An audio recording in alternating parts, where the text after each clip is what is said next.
Hey y'all, it's Jen and welcome to my channel Ifra's Inklings. In today's video, we are going to do another installment of Jen's genre breakdown, and today we're going to be talking about fantasy and what is fantasy.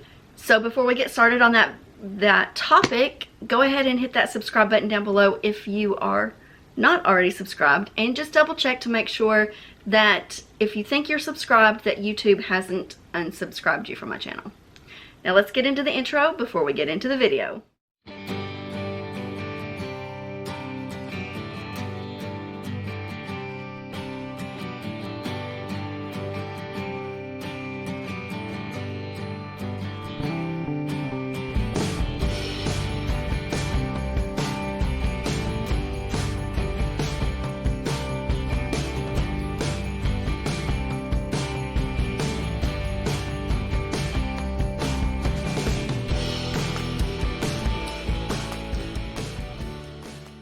Okay, so what is fantasy? Fantasy is a genre, it's a subset of the genre of speculative fiction. And I did not know that going into the research for this. I thought speculative fiction was a different genre than fantasy. But fantasy and sci-fi are two subsets of speculative fiction. And what speculative fiction is any work that includes imagined elements that could not occur in real life. The first thing I like to do is I like to give a definition from just dictionary.com if they have one. Fantasy is defined as imagination, especially when extravagant and unrestrained. That's the dictionary.com definition. And then I like to give a second definition either from literarydevices.com or from masterclass.com. And so this second definition comes from literarydevices.com. It defines fantasy as a genre that includes magical and or supernatural elements as part of the plot, setting, or theme.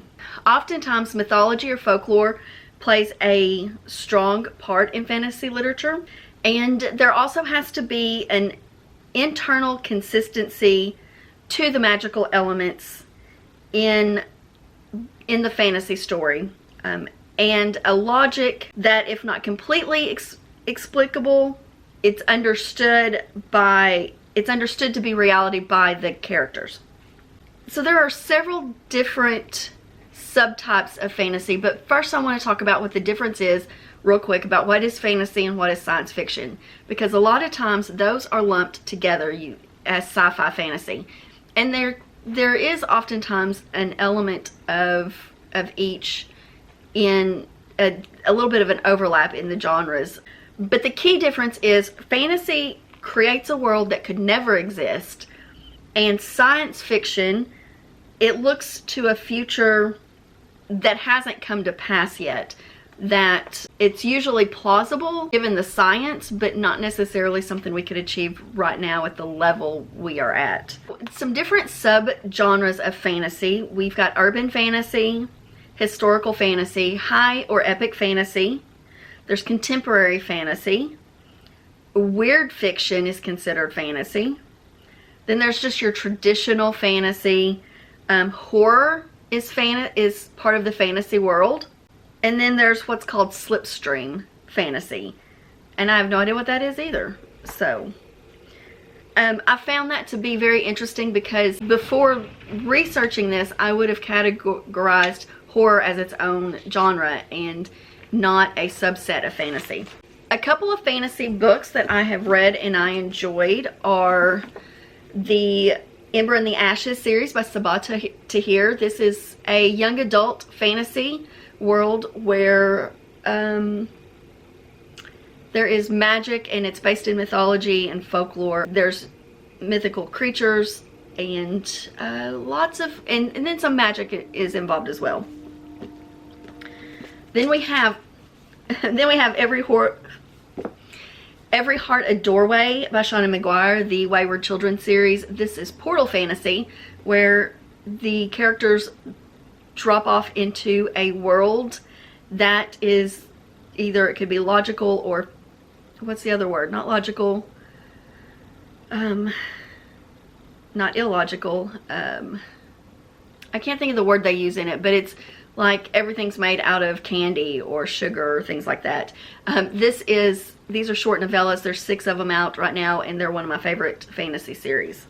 Another one that I really enjoy is The City of Brass, is the first book in the series by S.A. Chakrabarty. This is a high fantasy story that involves magic and different worlds and lots of fantasy elements. I don't know how to describe that book, but it is part of the Daevabad trilogy that I absolutely love.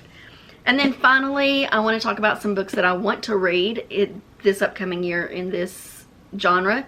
The first one is going to be The Burning God, which is the 3rd book in the Poppy War trilogy by R.F. Kuan. And again, this is a high fantasy, epic fantasy story. It is based in Chinese history. It's got a little bit of historical fantasy aspects to it as well. I don't know how to describe this book. I am horrible at giving synopsises of fantasy stories. And then I also want to read The Hazelwood by Melissa Albert. This is, again, another fantasy world. I think it involves a little bit of Portal World because it's an Alice in Wonderland retelling, if I'm remembering correctly. So I don't know much more about this, but I think that her mom gets kidnapped and she has to go find her mom in this other world. But again, this is YA and it's a fantasy story, and again, I think it's Portal fantasy. So that is it for this. Let me know down below if you learned anything new about the fantasy genre. Let me know what your favorite fantasy book is or series, so that I can check out that. I don't read a lot of fantasy, so be sure and leave a comment with a suggestion to some fantasy books that you enjoy. Also, let me know what other genre you want me to tackle next. I've already done the nonfiction genres. What you are going to see on the screen now is going to be a link to my past genre playlist, and you will also see linked on the screen a video that YouTube thinks that you will enjoy of mine. So be sure and check that one out and let me know if they picked a good one for you. And until next time, I really appreciate you watching. Be sure and hit subscribe if you're not already, and I will talk to you later. Bye.